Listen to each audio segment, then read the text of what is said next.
Hello everyone, welcome to Wings Explore Literature.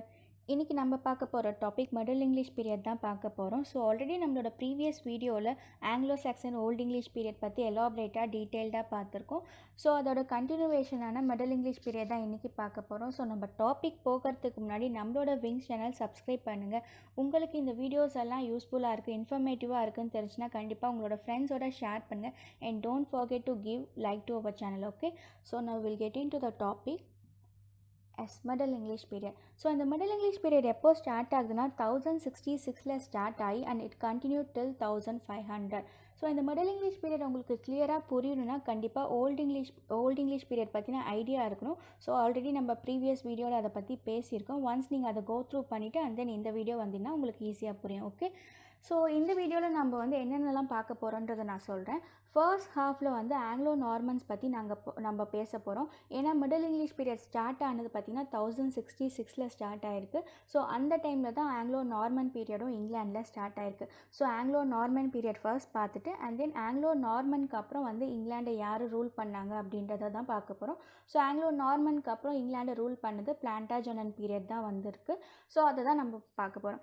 First ஹாஃபில் Anglo நார்மன்ஸ் and then second ஹாஃபில் பிளான்டாஜெனட் நம்ம பார்க்க போகிறோம். ஓகே, ஸோ நம்ம இப்போ டாபிக் போகலாம்.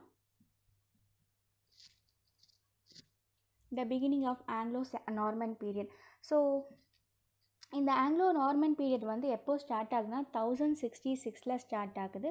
ஸோ இங்கிலாந்து 1066 நியூ இன்வேடர்ஸ் வராங்க. ஸோ எங்கேருந்து வராங்கன்னா நார்மன்லேருந்து வராங்க. நார்மன் எங்கே இருக்குன்னா ஃப்ரான்ஸோட நார்த்தன் பார்ட்டில் தான் இருக்குது. ஸோ அந்த நார்மன்ஸ் அந்த நார்மாண்டி அப்படின்ற பிளேஸ் தான் அங்கே இருக்க பீப்புளை தான் நார்மன்ஸ்னு சொல்கிறாங்க. ஸோ அவங்க தான் அந்த நார்மாண்டி பீப்புள் தான் இங்கிலாண்டை 1066 இன்வைட் பண்ணுறதுக்காக வராங்க. ஸோ இந்த குரூப்பை யார் லீட் பண்ணிட்டு வராங்கன்னா William the conqueror, Duke William the conqueror தான் லீட் பண்ணிட்டு வராரு. எதுக்குன்னா இங்கிலாண்டை கான்குவர் பண்ணுறதுக்காக வராரு. ஸோ அந்த டைமில் இங்கிலாண்டை ரூல் பண்ணிட்டு இருந்தது யாருன்னு பார்த்தீங்கன்னா ஆங்கிலோ சாக்சன் கிங்கான கிங் ஹெரால்ட் காட்வின்சன் தான் இங்கிலாண்டை ரூல் பண்ணிட்டு இருக்காரு. ஸோ அவர் ரூல் பண்ணிட்டு இருக்க அந்த 1066 தான் நம்ம வில்லியம் த கான்குரர் நார்மாண்டிலேருந்து இங்கிலாண்டை இன்வைட் பண்ணுறதுக்காக போகிறாரு. ஸோ அப்போ தான் அந்த ஃபைட் ஸ்டார்ட் ஆகுது. எங்கே அந்த ஃபைட் ஸ்டார்ட் ஆகுதுன்னா ஹாஸ்டிங்ஸ் அப்படின்ற பிளேஸில் தான் அந்த ஃபைட் ஸ்டார்ட் ஆகுது.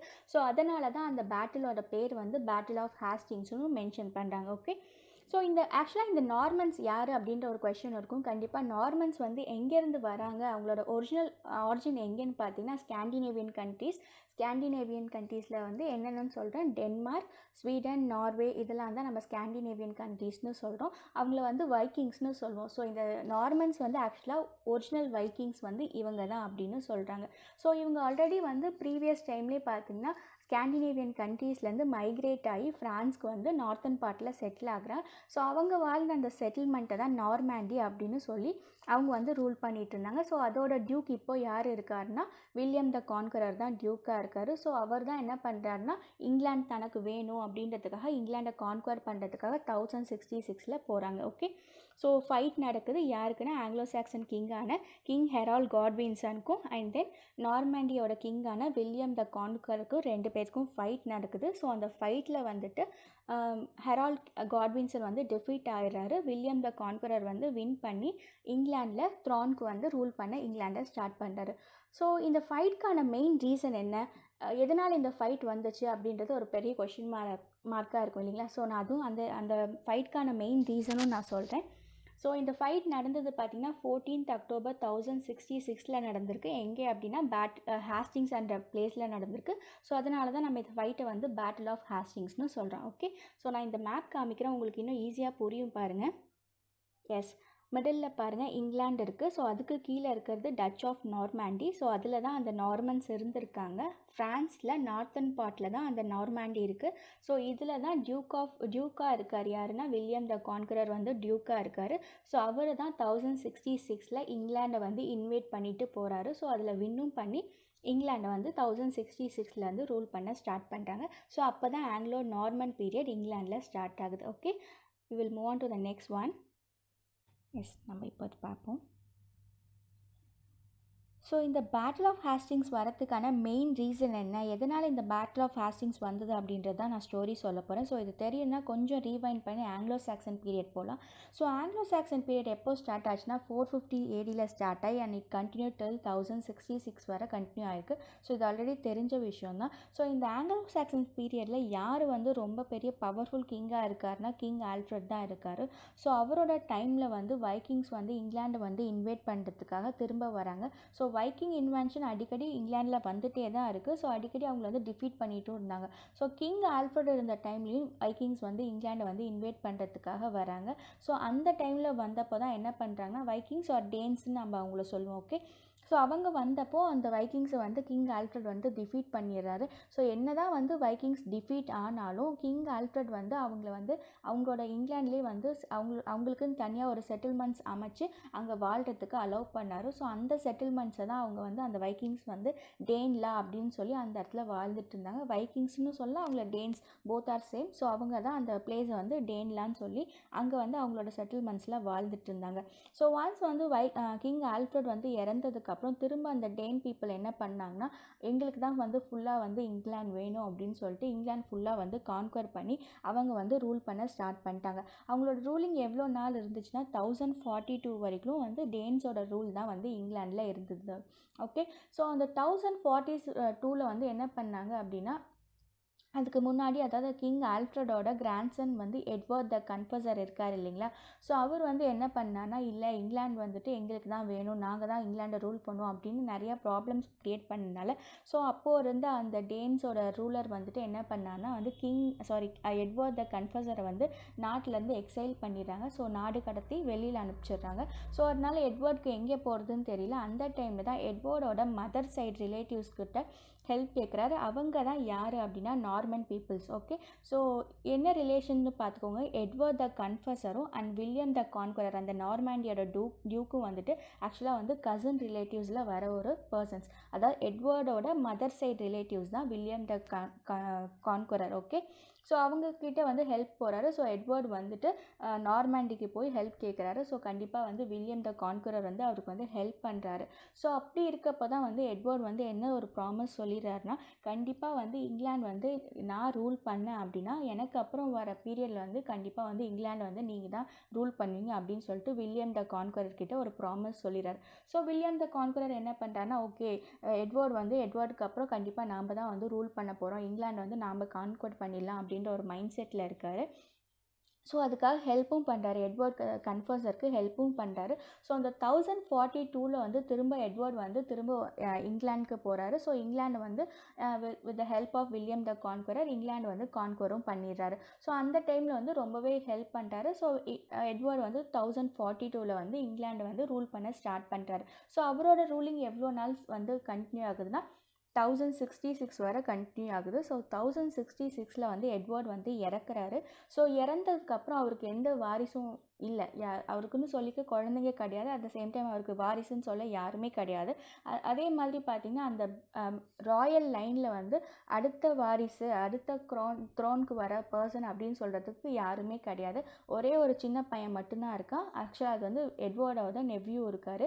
ஸோ எட்வர்டோடைய பிரதரோடைய சன் வந்து எட்கர் த ஆத்லிங் அப்படின்னு ஒரு சின்ன பையன் இருக்கான். ஆனால் அவனுக்கு வந்து 14 இயர்ஸ் தான் ஆகுது. ஸோ 14 இயர்ஸில் வந்து அவருக்கு வந்து த்ரான் வந்து கொடுக்க முடியாது. ஸோ நெக்ஸ்ட்டு பிளேஸ் வந்து யார் வருவா அப்படின்ற ஒரு பெரிய கன்ஃபியூஷன் வருது. ஸோ அந்த டைம் நம்ம ஏதாவது பண்ணணுமே அப்படின்னு சொல்லிட்டு இந்த கிங்டமில் இருக்க பீப்புளெலாம் என்ன பண்ணுறாங்கன்னா அப்போதைக்கு ஹெரால்ட் காட்வின்சன் அப்படின்ற ஒரு பர்சனை வந்து அப்போதைக்கு கிங்காக வந்து அறிவிச்சிடுறாங்க. ஸோ யார் இந்த ஹெரால்ட் காட்வின்சன் அப்படின்னு பார்த்தீங்கன்னா எட்வர்டோடைய பிரதர் இன்லா, அதாவது எட்வர்டோடைய ஒய்ஃபோட பிரதர் தான் வந்து ஹெரால்ட் காட்வின்சன். ஸோ அவர் தான் இருந்துட்டு இப்போதைக்கு நான் வந்து கிங்காக இருக்கேன் அப்படின்னு சொல்கிறாரு. சரின்னு சொல்லிட்டு அங்கே இருக்க கிங்டமில் இருக்க பீப்புளெலாம் ஓகே நீங்கள் இருங்க அப்படின்னு சொல்லிட்டு அவங்களுக்கே வந்து அந்த த்ரோனை வந்து கொடுத்துறாங்க. ஹெரால்ட் காட்வின்சன் என்ன பண்ணுறாருன்னா எட்வர்டுக்கு ரொம்ப ஹெல்ப்ஃபுல்லாக இருக்கார். எட்வர்ட் எங்கே போனாலும், அதாவது அவர் கிங்டமில் இருக்கப்போ ரூல் பண்ணிட்டு இருந்தப்போ அவர் எங்கே போனாலும் ஹெல்ப் பண்ணுறது, அவருக்கு தேவையான விஷயம் எல்லாம் செஞ்சது வந்து ஹெரால்ட் காட்வின்சன் தான். ஸோ எட்வர்ட் இறந்ததுக்கப்புறம் ஹெரால்ட் காட்வின்சனுக்கு அந்த ரூலிங் பவர் வந்து போயிடுச்சு. ஸோ இதை தெரிஞ்ச அந்த வில்லியம் ஆஃப் நார்மேண்டி, அதான் அந்த வில்லியம் த கான்கரருக்கு ரொம்ப கோவம் வந்தது. ஏன்னா எட்வர்ட் இறந்ததுக்கப்புறம் கண்டிப்பாக வந்து எனக்கு தான் த்ரான் வந்து இங்கிலாந்து வந்து எனக்கு தான் தரேன்னு சொல்லியிருந்தாங்க. ஸோ இது எப்படி வந்து ஹெரால்ட் காட்வின்சனுக்கு போகும் அப்படின்றது ரொம்ப பெரிய இதாக. ஏன்னா ஆல்ரெடி எட்வர்ட் வந்து இவர்கிட்ட ஒரு ப்ராமிஸ் பண்ணியிருக்காரு. ஸோ நான் வந்து இங்கிலாண்டை ரூல் பண்ணேன் அப்படின்னா கண்டிப்பாக அதுக்கப்புறம் வந்து உங்ககிட்ட தான் நான் கொடுப்பேன், என்னோடய ரூலிங் வந்து உங்ககிட்ட தான் போகும் அப்படின்னு சொல்லிட்டு ஆல்ரெடி அவர்கிட்ட ப்ராமிஸ் பண்ணியிருக்காரு. ஸோ இன்னொரு பர்சன் வந்து ரொம்ப வந்து நாங்கள் தான் வந்து எட்வர்டை வந்து இங்கிலாந்து வந்து நாங்கள் தான் ரூல் பண்ணோம் அப்படின்ற ஒரு குரூப் இருக்குது. யார் அப்படின்னா ஆக்சுவலாக அவங்க தான் வைக்கிங்ஸ். ஆல்ரெடி எட்வர்டு வரத்துக்கு முன்னாடி இங்கிலாண்டை ரூல் பண்ணிட்டு இருந்தாங்களே அவங்க தான் வந்து திரும்ப நாங்கள் தான் ரூல் பண்ணுவோம் அப்படின்றது அவங்களுக்கும் ஒரு கான்ஃப்ளிக்ட் வந்து இருந்துட்டுருக்கு. ஸோ 3 பீப்புள் வந்துட்டு நாங்கள் தான் இங்கிலாண்டை ரூல் பண்ணுவோம் அப்படின்னு சொல்லிட்டு அந்த 3 பேர்த்துக்கு நடுவில் ஃபைட் நடக்குது. ஸோ யார் யாருக்குன்னா Harold Godwinson and then William of Normandy தான் வில்லியம் த கான்குரர்னு நம்ம சொல்கிறோம். ஸோ இன்னொரு பர்சன் வந்து ஹெரால்ட் ஹார்டடா அப்படின்ற ஒரு பர்சன். ஸோ அவங்க யாருன்னா நார்வே ரூல் பண்ணுற அந்த கிங். ஸோ இவங்க 3 பேருக்கு நடுவில் தான் ஒரு ஃபைட் வருது. ஸோ ஒரு பெரிய கொஸ்டின் மார்க்காக இருக்குது. 1066 வந்து இங்கிலாண்டை வந்து யார் வந்து ரூல் பண்ணுவாங்க அப்படின்றது ஒரு பெரிய கொஸ்டின் மார்க்காக இருக்குது. ஓகே, ஸோ நம்ம பார்க்கலாம். Yes, who would be the next king of England in 1066 அப்படின்ற ஒரு கொஸ்டின் மார்க்கு. ஸோ இங்கிலீஷ் மேனான ஹெரால்ட் காட்வின்சனே கண்டினியூ பண்ண போகிறாரா, இல்லை நார்மன் கிங்கான வில்லியம் த நார்மேண்டி வர போகிறாரா, இல்லாட்டி வைக்கிங் கிங்கான ஹெரால்ட் ஹார்டடா வர போகிறாரா, இல்லை எட்கர் த ஆத்லிங் கண்டிப்பாக வர முடியாது. ஏன்னா அந்த பையனுக்கு அப்போ தான் 14 இயர்ஸ் ஆகிட்டு இருந்து. ஸோ கண்டிப்பாக அவரை வந்து ரூல் பண்ணுறதுக்கு அலோவ் பண்ண மாட்டாங்க. ஸோ இவங்க 3 பேர்த்துக்கு நடுவில் தான் ஒரு ஃபைட் வந்து ஸ்டார்ட் ஆகுது. ஸோ இதுதான் ஒரு மெயின் ரீசனாக இருக்குது. ஸோ ஆல்ரெடி வந்து எட்வர்ட் வந்து நார்மன் கிங்கான நார்மேண்டி வில்லியம் த கான்குவருக்கு ஆல்ரெடி ஒரு ப்ராமிஸ் கொடுத்துருக்காரு. ஸோ அதனால தான் இந்த பேட்டில் ஆஃப் ஹேஸ்டிங்ஸ் அப்படின்றதே ஒன்று வருது. Okay, so will get into next one. Yes, the battle of Stamford Bridge. So இந்த ஃபைட் ஸ்டாம்ஃபோர்ட் பிரிட்ஜ் அப்படின்றது ஒரு பிளேஸ். அந்த இடத்துல ஒரு ஃபைட் நடக்குது. ஸோ இந்த ஃபைட் யார் யாருக்கு நடக்குதுன்னா ஆங்கிலோ சாக்சன் கிங்கான ஹெரால்ட் காட்வின்சனுக்கும் அண்ட் தென் நார்வேயோட கிங்கான ஹெரால்ட் ஹார்டடாக்கும் தான் நடக்குது. ஸோ இந்த ஃபைட் நடக்கிற டைம் வந்து 25th செப்டம்பர் 1066 நடக்குது. ஸோ இந்த ஃபைட்டுக்கு யார் வந்து ஹெல்ப்ஃபுல்லாக இருக்காரு அப்படின்னு பார்த்தீங்கன்னா டாஸ்டிங் வந்து ஹெல்ப்ஃபுல்லாக இருக்காரு. யாருக்கு ஹெல்ப்ஃபுல்லாக இருக்காருன்னா ஹெரால்ட் ஹார்டடா, அதாவது நார்வேயோட கிங்கான ஹெரால்ட் ஹார்டடாக்கு ஹெல்ப்ஃபுல்லாக இருக்கார். ஸோ ஆக்சுவலாக வந்து டாஸ்டிங் வந்து ஹெரால்ட் காட்வின்சனோட ஓன் பிரதர். பட் இவங்க 2 பேர்த்துக்கும் டேர்ம்ஸ் சரியில்லை. ஏன் அப்படின்னா டாஸ்டிங்க்கு வந்து எப்போவுமே அவங்க அண்ணா மேலே ஒரு ஜெலஸ் இருந்துக்கிட்டே தான் இருக்குது. ஏன்னா அவங்க அண்ணா எப்போவுமே வந்து இவரை விட எப்போவுமே சுப்பீரியராக இருக்கார், எல்லாத்துலேயும் லீடிங்கில் இருக்கார், இவர்கிட்ட இப்போ இங்கிலாண்டோட பவர் வந்துடுச்சு அப்படின்ட்டு ரொம்ப ஜெலஸாக இருக்கார். ஸோ அதனால் வந்து டாஸ்டிங் என்ன பண்ணுறாருனா ஹெரால்ட் ஹார்டடா, அதாவது நார்வே கிங்கான ஹெரால்ட் ஹார்டடாவோட சேர்ந்து இந்த ஃபைட்டுக்கு வந்து ஹெல்ப் பண்ணுறாரு. ஸோ இந்த ஹெரால்ட் ஹார்டடா அண்ட் டாஸ்டிங் எல்லாம் வந்து நார்த்தன் பார்ட் ஆஃப் இங்கிலாண்டில் வந்துட்டு செட்டில் ஆகுறாங்க. வித் 8000 நார்வேரியன் சோல்ஜர்ஸோட வந்து செட்டில் ஆகுறாங்க. ஸோ அவங்க வந்து அந்த ஃபைட்டுக்கு வந்துட்டு ரொம்ப ரெடி ஆகிட்டுருக்காங்க. அந்த பேட்டிலுக்காக தங்களோட ட்ரூப்ஸ் எல்லாம் வந்து ரெடி பண்ணிகிட்ருக்காங்க. ஸோ இதை தெரிஞ்ச அந்த நம்மளோட ஆங்கிலோ சாக்சன் கிங்கான ஹெரால்ட் காட்வின்சனுக்கு இவர் வந்துட்டு ஓகே இவங்க தான் அப்படி பண்ணுவாங்களா, நானும் இந்த பேட்டிலுக்காக நானும் என்னோட சோல்ஜர்ஸை வந்து ரெடி பண்ணிட்டேன் அப்படின்னு சொல்லிட்டு இவரோட சோல்ஜர்ஸ் வந்து இவரும் ரெடி பண்ணிகிட்ருக்காரு. ஸோ இந்த பேட்டில் எங்கே நடக்குது அப்படின்னா ஸ்டாம்ஃபோர்ட் பிரிட்ஜ் அப்படின்ற பிளேஸில் தான் நடக்குது. அந்த ஸ்டாம்ஃபோர்ட் பிரிட்ஜ் எங்கே இருக்குன்னா யார்க்ஷயர் பக்கத்தில் இருக்குது. ஓகே, ஸோ 2 குரூப்புக்கும் வந்து பேட்டில் ஸ்டார்ட் ஆகுது. ஸோ அந்த பேட்டிலில் வந்து ஹெரால்ட் காட்வின்சனோட சோல்ஜர்ஸ் இருக்காங்களா, அதாவது ஆங்கிலோ சாக்சன் சோல்ஜர்ஸ் வந்து அந்த சோல்ஜர்ஸ் அதாவது நார்வேரியன் சோல்ஜர்ஸ் எல்லாத்தையும் வந்து கொன்னுட்டு அவங்கள வந்து டிஃபீட் பண்ணுறாங்க. அந்த பேட்டிலே வந்து ஹெரால்ட் ஹார்டடாவும் அண்ட் தென் டாஸ்டிங்கும் இறந்துடுறாங்க. ஸோ அந்த நார்வேரியன்ஸ் வந்து டிஃபீட் பண்ணிடுறாங்க அப்படின்னு சொல்லி ஸோ வந்து ரொம்ப சந்தோஷப்படுறார் ஆங்கிலோ சாக்சன் கிங்கான ஹெரால்ட் காட்வின்சன் வந்து ஓகே ஒரு ப்ராப்ளம் எப்படியோ முடிஞ்சுது, அதுக்கான சொல்யூஷன் கிடச்சி அப்படின்னு ரொம்ப ஹாப்பியாக இருக்கார். பேட்டில் வின் பண்ணிவிட்டு அந்த சந்தோஷத்தில் இருக்கப்போ தான் அவருக்கு இன்னொரு ஷாக் வருது. ஸோ என்ன ஷாக் அப்படின்னா இன்னொரு இன்வேடர்ஸ் இங்கிலாண்டுக்கு வராங்க. யார் அவங்க நார்மன்ஸ் வந்து திரும்ப இங்கிலாண்டுக்கு வந்து இன்வைட் பண்ண வராங்க அப்படின்னு சொல்கிறாங்க. ஓகே, ஸோ இந்த இமேஜ் வந்து அந்த பேட்டில் ஆஃப் ஸ்டாம்ஃபோர்ட் வந்து நடந்த பிளேஸில் வந்து ஒரு கல்வெட்டு மாதிரி ஒரு பதிச்சிருக்காங்க. ஸோ அந்த கல்வெட்டில் என்ன போட்டிருக்காங்க அப்படின்னு பார்த்தீங்கன்னா கிங் ஹெரால்ட் ஆஃப் இங்கிலாந்து வந்து யாரை டிஃபீட் பண்ணியிருக்காங்கன்னா ஸோ அவரோட ஓன் பிரதரான டாஸ்டிங் அண்ட் தென் ஹார்டடாவையும் வந்து நார்வேயோட கிங்கான ஹார்டடாவையும் டிஃபீட் பண்ணிட்டார். அந்த பேட்டிலில் வந்து கிங் ஹெரால்ட் காட்வின்சன் வின் பண்ணிட்டாரு. ஸோ அந்த பேட்டில் நடந்த டைமான 25th September 1066 இதையும் மென்ஷன் பண்ணியிருக்காங்க. Okay, so will move on to the next one.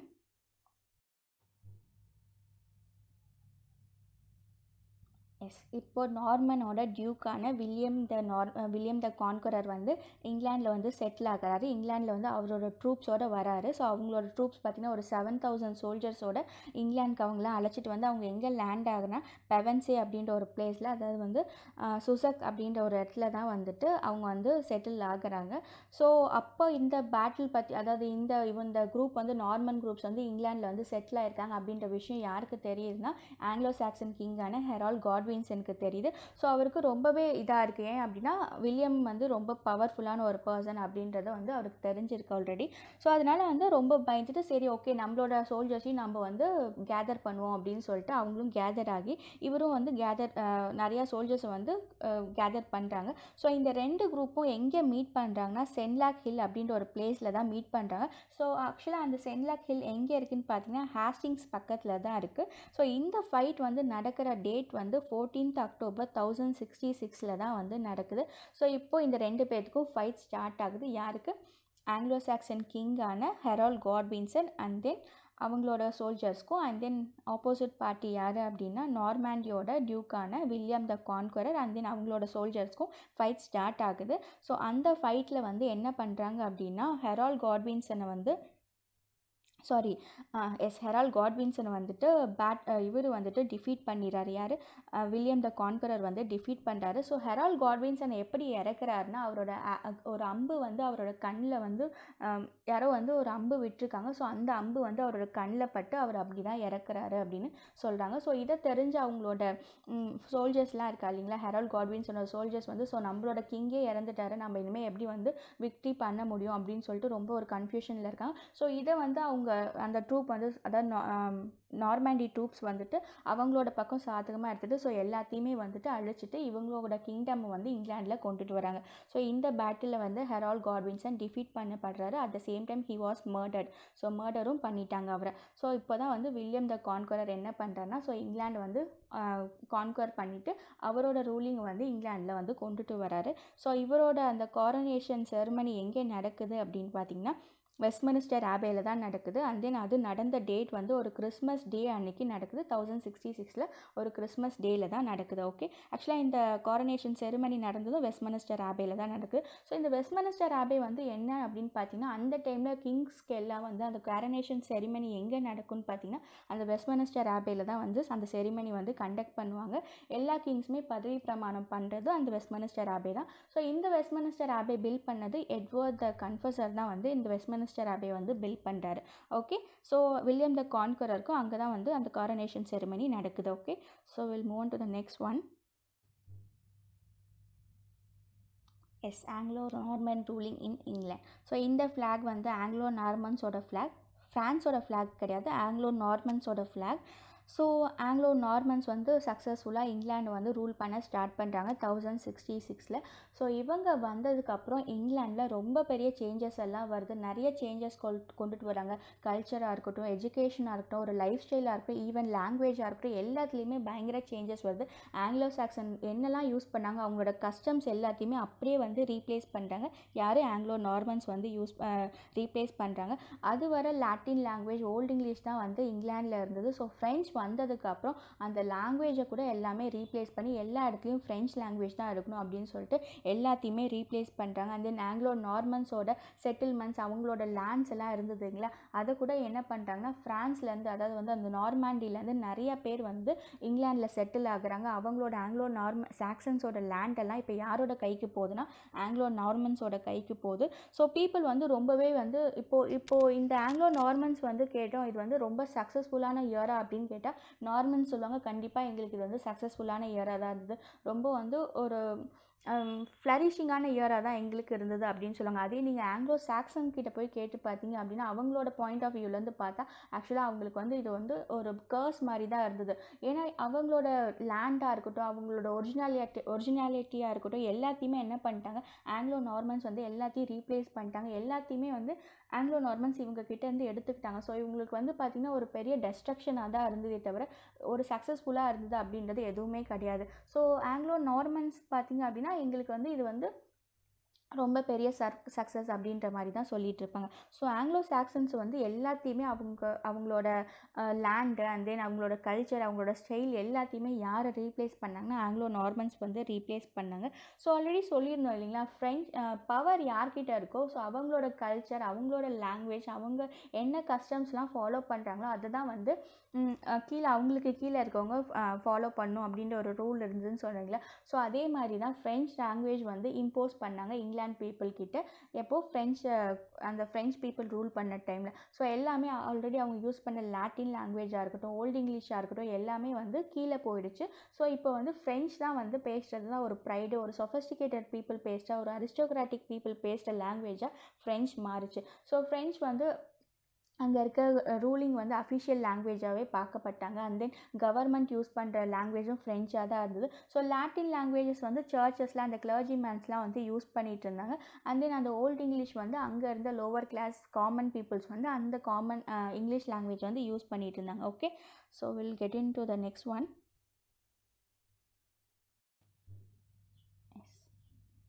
So already சொன்ன மாதிரி ஆங்கிலோ சாக்சன்ஸோட லேண்ட் எல்லாத்தையும் வந்து நார்மன்ஸ் வந்து ரீப்ளேஸ் பண்ணி அவங்கக்கிட்ட வந்து கொண்டுட்டு வந்துட்டாங்க.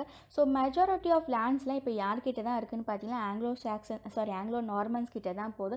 அண்ட் தென் சர்ச்சஸில் கூட நிறைய சேஞ்சஸ் கொண்டுட்டு வந்தாங்க. ஸோ ஆங்கிலோ சாக்சன் பிஷப்ஸாக இருக்கட்டும், அவங்க எல்லாத்தையும் ரீப்ளேஸ் பண்ணி ஆங்கிலோ நார்மன்ஸ் பிஷப்ஸ் கொண்டுட்டு வந்தாங்க. தென் முன்னாடிலாம் சர்ச்லாம் வந்து ரூரல் ஏரியாவில் தான் இருந்தது. ஸோ அதெல்லாம் அரபனைசேஷன் பண்ணி அதோட சர்ச்சோட டயசஸ்லாம் வந்து அரபன் ஏரியாவில் தான் இருக்கணும் அப்படின்னு சொல்லிட்டு ஃபுல்லாகவே எல்லாமே அரபனைசேஷன் பண்ணாங்க. ஸோ ஆங்கிலோ சாக்சன்ஸோட பிஷப்ஸ் எல்லாத்தையும் ஆங்கிலோ நார்மன்ஸ் வந்து ரீப்ளேஸ் பண்ணாங்க அப்படின்னு தான் இருந்தது. ஓகே, ஸோ அண்ட் தென் இன்னொரு மெயின் விஷயம், அந்த ஆங்கிலோ நார்மன்ஸ் கொண்டு வந்த மெயின் விஷயம் என்னன்னு பார்த்தீங்கன்னா ஃபியூடல் சிஸ்டம் அப்படின்ற ஒரு விஷயத்தை வந்து இன்ட்ரடியூஸ் பண்ணாங்க.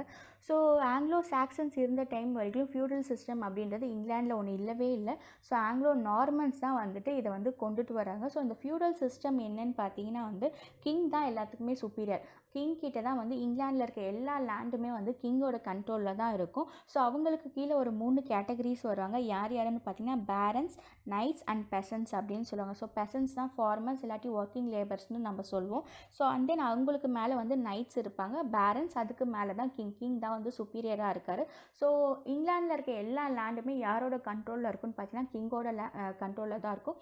ஸோ கிங் என்ன பண்ணுவார்னா அது வந்து அந்த ஒரு இதை வந்து கொடுப்பாரு, அதை வந்து லேண்டெல்லாம் டிவைட் பண்ணி பேரன்ஸ் கிட்ட கொடுப்பாங்க. ஸோ பேரன்ஸ் வந்து என்ன பண்ணுவாங்கன்னா அதை வந்து அவங்களுக்கு கீழே இருக்க நைட்ஸ் கிட்ட கொடுத்து ஸோ அதை வந்து பார்த்துட்ருப்பாங்க. ஸோ நைட்ஸ் கிட்ட வந்து ஒரு எக்ஸ்சேஞ்ச் மாதிரி எப்படின்னா, நான் உங்களுக்கு லேண்டு தரோம், ஸோ அதுக்கு பதிலாக நீங்கள் என்ன பண்ணுறீங்கன்னா எப்போயாவது ஃபைட் வந்துச்சு அப்படின்னா நீங்கள் வந்து அதுக்கு வந்து எங்களுக்காக வந்து ஃபைட் பண்ணி எங்களுக்கு விக்டரி வந்து வாங்கி தரணும் அப்படின்ற மாதிரி ஒரு டீலிங்கில் தான் இருப்பாங்க. ஸோ இது மாதிரி தான் போயிட்டு இருந்தது. ஸோ நைட்ஸ் என்ன பண்ணாங்க, அவங்க வந்து அதுக்கு கீழே வந்து லேபர்ஸ் வச்சுருப்பாங்க. லேபர்ஸ்னால் பெசன்ஸ் வச்சுருக்காங்க.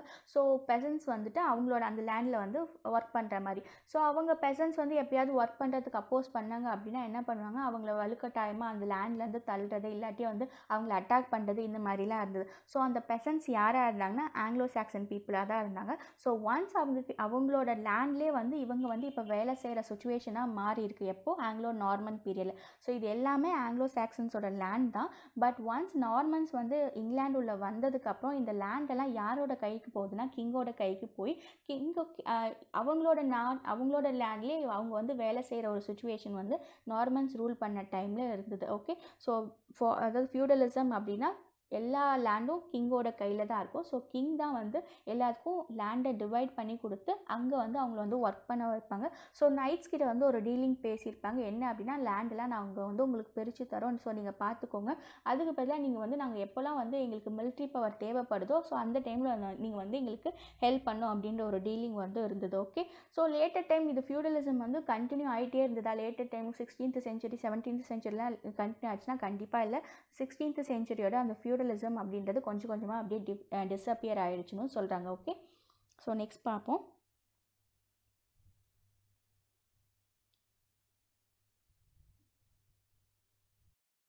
ஸோ இந்த டைம் ஆங்கிலோ நார்மன்ஸ் டைமில் என்ன பண்ணாங்கன்னா, இங்கிலாண்டில் வந்து நிறைய மொனாஸ்ட்ரீஸ் வந்து பில்ட் பண்ணாங்க, நிறையா சர்ச்சஸ் பில்ட் பண்ணாங்க, நிறைய கேத்தட்ரல்ஸ்லாம் பில்ட் பண்ணாங்க. ஸோ எல்லா பில்டிங்ஸுமே பார்த்திங்கன்னா பெருசாக தான் பில்ட் பண்ணாங்க. ஸோ எதுக்கு அப்படின்னு பார்த்தீங்கன்னா, யாராவது இங்கிலாந்து வந்து இன்வைட் பண்ண வராங்க அப்படின்றப்போ, யாராவது கான்கவர் பண்ண, யாராவது அட்டாக் பண்ண வராங்க அப்படின்னா, ஸோ அந்த கேசல்ஸில் போய் நம்ம வந்து இருந்துக்கலாம் அப்படின்ற மாதிரி நிறைய கேசல்ஸ் வந்து பில்ட் பண்ண ஆரம்பித்தாங்க.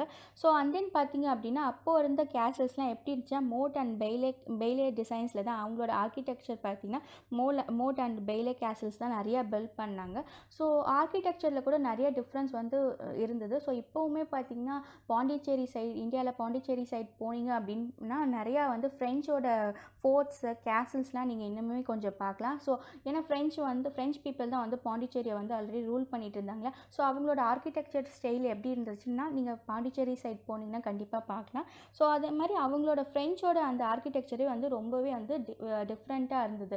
ஓகே, ஸோ அதில் பார்த்திங்கன்னா அவங்களோட கேசல்ஸ் எப்படி இருந்துச்சு, மோட் அண்ட் பெய்லே கேசல்ஸ்னால் என்ன அப்படின்னு பார்த்தீங்கன்னா, மோட் அப்படின்னா ஒரு பெரிய ஒரு ஹீப் மாதிரி ஒரு பில்டிங்ஸ் வந்து கன்ஸ்ட்ரக்ட் பண்ணுறது. அண்ட் தென் எல்லாமே வந்து மோல்ட் பண்ணி வச்சுருந்தாங்க, எல்லாத்தையும் கவர் பண்ணி வச்சுருந்தாங்க. ஃபுல்லாகவே வந்து அவங்க வந்து சாண்டில், மணலால் தான், அந்த மட்னால தான் வந்து அந்த பில்டிங், அந்த கேசல்ஸ்லாம் பில்ட் பண்ணியிருந்தாங்க. ஸோ லேட்டர் டைமில் தான் அது வந்து ஸ்டோனால் வந்து திரும்ப ரீப்ளேஸ் பண்ணாங்க அப்படின்னு சொல்கிறாங்க. ஸோ எல்லாமே பார்த்திங்கன்னா அந்த மோட் அண்ட் பெய்லே கேசல்ஸ் வந்து எப்படின்னா ஃபுல்லாக அந்த கவர் பண்ணியிருக்கோம், அட் த சேம் டைம் எல்லாம் வந்து மட்டில் இருந்தது. ஓகே, ஸோ அவங்களோட ஸ்டைலில் வந்து அதை பில்ட் பண்ணியிருந்தாங்க. நியர்லி நார்மன்ஸ் ரூல் பண்ண டைமில் நியர்லி 1000 மோட் அண்ட் பெய்லே கேசல்ஸ் வந்து இங்கிலாண்டில் வந்து பில்ட் பண்ணியிருக்காங்க அப்படின்னு சொல்கிறாங்க. ஓகே, ஸோ அது ஆல்ரெடி சொன்ன மாதிரி எதுக்காக அந்த பெரிய பெரிய கேசல்ஸ்லாம் பில்ட் பண்ணாங்க அப்படின்னா, ஸோ ஒன்ஸ் யாராவது அட்டாக் பண்ண வராங்க அப்படின்னா அவங்க போய் அதில் வந்து சேஃபாக இருந்துக்கலாம், நம்ம சேஃப்னஸ்க்காக வந்து அந்த இடத்துல தான் வந்து கேசல்ஸ்லாம் வந்து பில்ட் பண்ணியிருக்காங்க. ஓகே, ஸோ அவங்க பில்ட் பண்ண கேசல்ஸ்லேயே வந்து ரொம்ப பிக்கஸ்ட் கேசல் எது அப்படின்னு பார்த்தீங்கன்னா வின்சர் கேசல் தான் சொல்கிறாங்க. ஸோ அதோட இமேஜ் தான் நான் கீழே கொடுத்துருக்கேன், அதோட வின்சர் கேசலோட என்ட்ரன்ஸ் தான் அது. ஓகே, ஸோ மேலே இருக்கிறது அந்த ஸ்டைல் மோட் அண்ட் பெய்லே கேசலான அது இப்படி தான் இருந்திருக்கு. ஸோ ஒரு ஹீப் மாதிரி ஃபர்ஸ்ட் ஒன்று இருக்குது. ஸோ அதை சுற்றி வந்து கவர் பண்ணி அந்த பெயில் அப்படின்றது இருந்திருக்கு. ஃபர்ஸ்ட்டில் வந்து அதெல்லாம் வந்து மட்டில் தான் வந்து பில்ட் பண்ணியிருக்காங்க. ஸோ லேட்டர் டைம் தான் அதெல்லாம் வந்து ஸ்டோனில் வந்து ரீப்ளேஸ் பண்ணியிருக்காங்க. ஓகே, ஸோ ஓகே நெக்ஸ்ட் போகலாம். Yes, okay.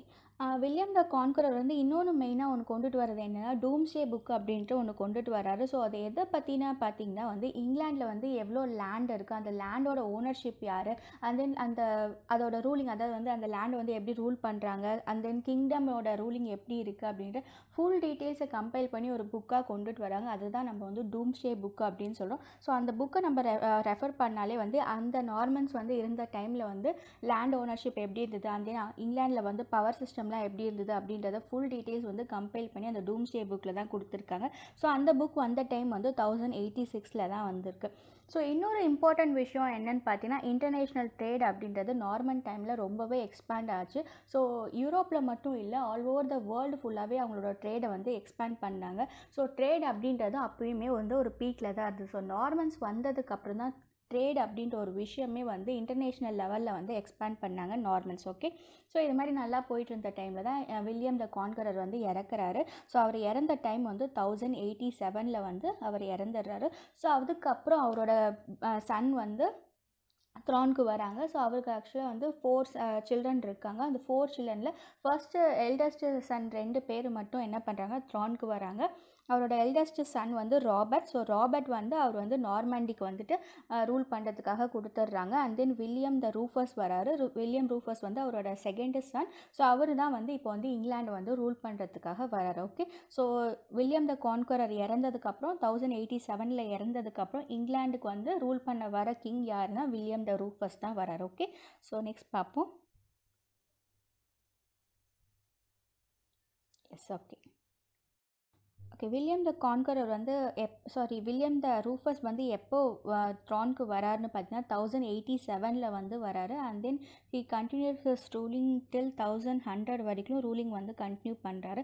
ஸோ இவரோட பீரியட் வந்து ரொம்ப சக்ஸஸ்ஃபுல் கிடையாது, அவ்வளோ வந்து அன்பாப்புலராக தான் அவரோட ரூலிங் டைம் வந்து இருந்தது அப்படின்னு சொல்கிறாங்க. At the same time he is called as the cruel person அப்படின்னு அவர் வந்து சொல்கிறாங்க. ஸோ ஹிஸ்ட்ரி வந்து பார்த்தோம் அப்படின்னா வில்லியம் ரூஃபஸோட ஹிஸ்ட்ரி பார்த்தோம் அப்படின்னா வில்லியம் அப்படின்றத ஒரு க்ரூவலான ஒரு அரகண்டான ஒரு பர்சன் அப்படின்னு தான் வந்து மென்ஷன் பண்ணியிருக்காங்க. ஸோ இவர் ரூல் பண்ண பீரியட் வந்து இங்கிலாந்து வந்து அவ்வளோ ஒன்றும் பாப்புலர் கிடையாது. சொல்லிக்கிற மாதிரி எந்த ஈவெண்ட்ஸ் எந்த ஒரு டெவலப்மெண்ட் அப்படிலாம் எதுவுமே இல்லை.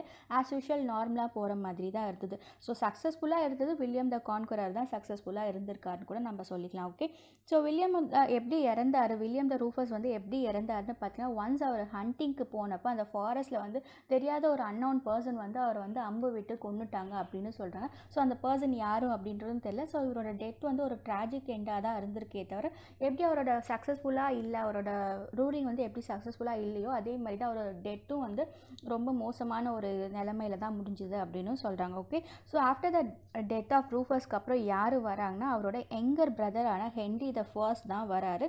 ஸோ அவரும் பார்த்திங்கன்னா அவ்வளோ சக்ஸஸ்ஃபுல் கிடையாது. அவரோட ரூலிங் டைம்லையும் எந்த ஈவெண்ட்ஸ் எந்த மாதிரி ஒரு டெவலப்மெண்ட் பெருசாக சொல்லிக்கிற அளவுக்கு எதுவுமே கிடையாது. ஸோ ஹென்ரி த ஃபர்ஸ்ட் வந்த டைம் வந்து 1100லேருந்து 1135 வரைக்கும் அவர் ரூல் பண்ணுறாரு. ஸோ ஹென்ரிக்கு வந்து ஒரு 3 சில்ட்ரன் இருக்காங்க, 2 பசங்க இருக்காங்க. ஸோ ஆக்சுவலாக அவங்க 2 பேரும் என்ன பண்ணுறாங்கன்னா, ஒரு வாயேஜ் போயிட்டுருக்கப்போ அந்த ஷிப் ரெக் ஆகி அதில் வந்து தண்ணியில் மூழ்கி வந்து அந்த 2 சன்மே he lost his 2 sons. So and then அவங்களுக்கு ஒரு டாட்டர் இருக்காங்க, அவங்களோட நேம் தான் வந்து மெட்டில்டா. ஸோ இவரோட ஒன்ஸ் வந்து ஹென்ரி த ஃபர்ஸ்ட் வந்து இறந்ததுக்கப்புறம் த்ரானுக்கு வந்து இங்கிலாந்து வந்து ரூல் பண்ண யார் வருவாங்க அப்படின்ற ஒரு பெரிய கன்ஃபியூஷன் இருந்துக்கிட்டே இருக்குது. ஏன்னா அவரோட சன் 2 பேருமே வந்து ஷிப் ரெக்கில் இறந்துடுறாங்க.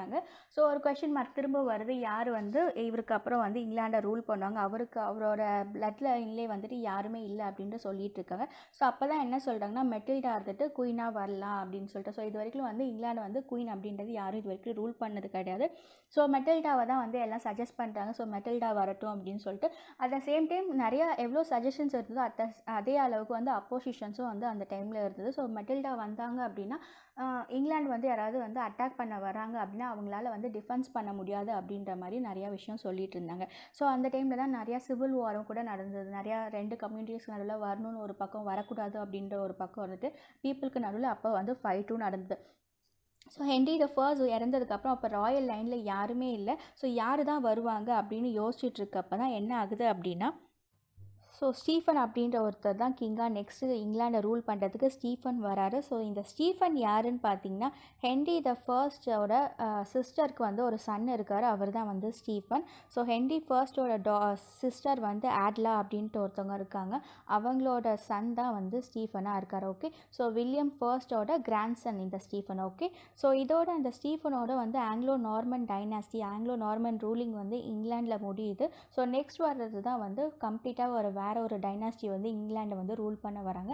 அவங்க தான் வந்து பிளான்டாஜெனட் ஃபேமிலின்னு சொல்லுவாங்க. ஸோ அது நம்ம நெக்ஸ்ட் வீடியோவில் அதோட கண்டினியூஷன் பார்க்கலாம். ஓகே, ஸோ இதோட ஆங்கிலோ நார்மன் முடியுது. ஸோ ஆங்கிலோ நார்மன் முடிகிற டைம் வந்து 1154 முடியுது. ஓகே, ஸோ இந்த இமேஜ் பார்த்திங்க அப்படின்னா ஒரு சின்னதாக ஒரு சார்ட் கொடுத்துருக்கோம். ஃபர்ஸ்ட் வந்து அந்த ஆங்கிலோ நார்மன்ஸ் வந்து ஃபர்ஸ்ட் ரூல் பண்ணது யார், அண்ட் தென் கடைசியாக ரூல் பண்ணது யார் அப்படின்ற வரைக்கும் கொடுத்துருக்கோம். ஸோ ஆல்ரெடி சொன்ன மாதிரி வில்லியம் ஃபர்ஸ்ட் வராரு. ஸோ அவங்களுக்கு இருக்க அந்த 4 சில்ட்ரன் தான் திரும்ப அந்த இங்கிலாண்டை வந்து ரூல் பண்ணுறாங்க. ராபர்ட் வந்து நார்மாண்டியை ரூல் பண்ணுறாரு.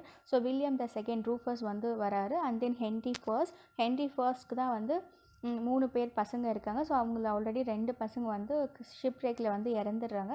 ஸோ மெட்டில்டா இருக்காங்க. So Matilda was married to Geoffrey of ஆன்ஜூக்கு மேரேஜ் பண்ணிடுறாங்க. அண்ட் தென் அதுக்கப்புறம் ஹென்ரி த ஃபர்ஸ்ட்க்கு வந்து ஒரு சிஸ்டர் இருக்காங்க, ஆட்லா. ஸோ அவங்களோட சன் தான் ஸ்டீஃபன். அவங்க தான் இங்கிலாண்டோட லாஸ்ட் ஆங்கிலோ நார்மன் கிங்காக இருந்திருக்காரு. ஸோ அதுக்கப்புறம் ஆங்கிலோ நார்மன்ஸ் முடியுது. ஓகே, ஸோ இதோட கண்டினியூவேஷனான பிளான்டாஜெனட் வந்து நம்ம நெக்ஸ்ட் வீடியோவில் பார்க்கலாம். ஸோ அந்த பிளான்டாஜெனட் பீரியட்க்கும் இந்த டைனாஸ்டிக்கும் எப்படி லிங்க் ஆச்சு அப்படின்னா, ஸோ ஆல்ரெடி சொன்ன மாதிரி Matilda was married to Geoffrey of Anjou. So அங்கேருந்து தான் ஆன்ஜூவை தான் நம்ம என்ன சொல்வோம், அங்கேருந்து தான் இந்த பிளான்டாஜெனட் ஃபேமிலி. ஸோ யூரோப்பில் எடுத்துக்கிட்டோம் அப்படின்னா இந்த பிளான்டாஜெனட் ஃபேமிலி தான் வந்து ரொம்ப பவர்ஃபுல் ரிச்சான ஃபேமிலி. ஸோ அந்த வழியில் தான் வந்து அது மெட்டில்டாவோட சன் தான் ஹென்ரி த செகண்ட். ஸோ அவங்களோட சன் தான் நெக்ஸ்ட்டு வந்து இங்கிலாண்டை ரூல் பண்ண வராங்க. So Henry the second again rule பண்ண வர டைம் தான் வந்து பிளான்டாஜெனட் டைனாஸ்டி அப்படின்றது ஒன்று இங்கிலாண்டில் வந்து ஸ்டார்ட் ஆகுது. ஸோ அதை வந்து நான் நெக்ஸ்ட் வீடியோவில் கொடுத்துருக்கேன். இதோட கண்டினியூவேஷன் தான் அது. ஸோ எல்லாமே மிடில் இங்கிலீஷ் பீரியடில் தான் வருது. ஒரே டாப்பிக்கில் வந்து உங்களுக்கு கொடுத்துட்டா கன்ஃபியூஸ் ஆகும் அப்படின்றதுனால தான் நான் டிவைட் பண்ணி ஹாஃபாக கொடுத்துருக்கேன். ஸோ அதோட கண்டினியூவேஷன் நெக்ஸ்ட் வீடியோ இருக்குது. அதோட லிங்க் வந்து நான் டிஸ்கிரிப்ஷனில் கொடுத்துருக்கேன். ஸோ இது முடித்த உடனே அது போய் அதை பார்த்துக்கோங்க. Okay, so thank you all for your support. So இந்த வீடியோஸ் எல்லாம் உங்களுக்கு பிடிச்சிருக்குன்னு நினைக்கிறேன். அண்ட் தென் இன்ஃபர்மேட்டிவாக இருக்கும்னு நினைக்கிறேன். கண்டிப்பாக இன்ஃபர்மேட்டிவாக இருந்துச்சுன்னு நினச்சிங்கன்னா உங்களோட ஃப்ரெண்ட்ஸோட ஷேர் பண்ணுங்கள் and subscribe to our channel. Okay, so thank you for your support. Take care. By.